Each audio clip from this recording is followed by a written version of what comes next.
Azərbaycanlı bir fəhlə necə oldu ki, Rusiyada milyarder oldu? 90-cı illərdə Azərbaycanda çox məşhur bir ad var idi. Yelmar Məmmədov. Onu tez-tez soydaşlarının dilindən eşidirdiniz. Yardımları haqqında vaxt aşırı məlumatlar paylaşılardı. Gənc, enerjili, boylu buxunlu və Azərbaycandan Rusiyaya bir pencəklə gedib orada 100 milyonlar qazanan yerlimiz.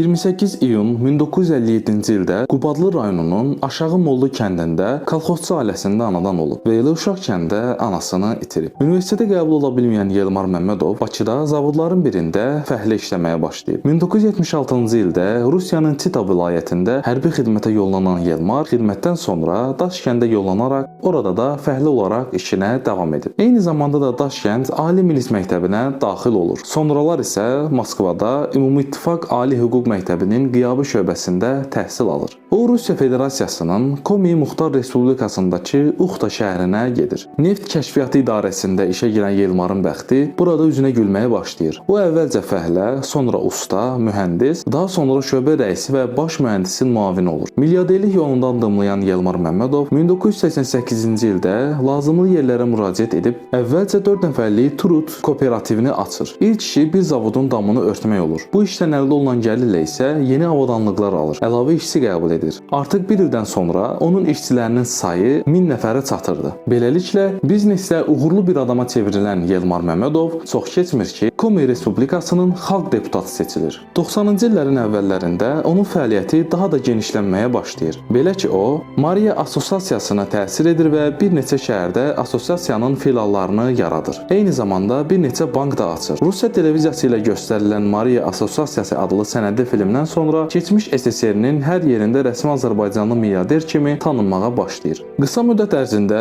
fəaliyyət sahəsi o qədər genişlənir ki, Almaniya və Finlandiyada müxtəlif müqavilələr bağlayır. Ermənistan istisna olmaqla keçmiş Sovet respublikaları ilə əlaqələr yaradır, fəaliyyət dairəsini daha da genişləndirib. ABŞ şirkətlər ilə iqtisad əməkdaşlığına başlayır. Vətənpərvər milyarder kimi tanınan Yelmar Məmmədov 1-ci Qarabağ müharibəsində də orduya yardımı ilə seçilir. O, icarəyə təyyarə götürərək paltar və müxtəlif ərzaq mallarını götürüb Bakıya gəlir. Çıxarmamışam.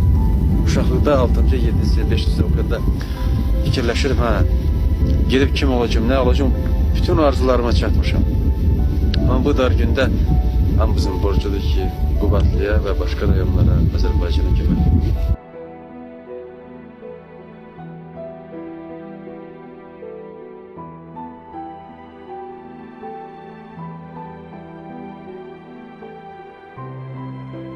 Azərbaycanda vəziyyətlə tanış olandan sonra görür ki, cəbhədə humanitar yardım yox, həqiqi kömək lazımdır. Elə bu məqsədlə də Bakıda Yelmar International Kooperasiyasını yaradır və həmin kooperasiyaya 3 tikinti idarəsi, 3 müstəqil bank, ticarət mərkəzi, sığorta şirkəti və s. daxil idi. 3000-dən çox işçisi var idi. Bakıda olduğu dövrdə isə Azərbaycan Yurttaş Partiyasının sədr müavini seçilir və General Məmmədov Əsədov mükafatına layiq görülür. Eyni zamanda Yelmar Məmmədov xeyriyyətçiliklə də məşğul olurdu. O, Bakıya gələndə Hacı Zeynalabdin Tağıyevin qızı Sara xanım çox xəstə idi. Pis ev şəraitində yaşayır, dava dərman və ərzaq almağa pulu tapmırdı. Yelmar Sara xanıma baş çəkir, ev şəraitini yaxşılaşdırır və müalicə xərclərini öz üzərinə götürür. Qarışıq ali həyatı olan Yelmar Məmmədov 3 dəfə ali həyatı qurur. Amma onun birinci həyat yoldaşı haqqında heç vaxt heç kimin məlumatı olmayıb. Azərbaycanlı olduğu deyilən birinci həyat yoldaşı ilə izdivacından bir oğul və bir qızı dünyaya gəlib. İkinci dəfə isə o Rus əsilli qadınla evlənir. Bu evlilikdən dünyaya gələn övladları isə Rusiyada yaşayır. Üçüncü həyat yoldaşı Nəzakət Qocayevadır və o elə xanımı ilə birlikdə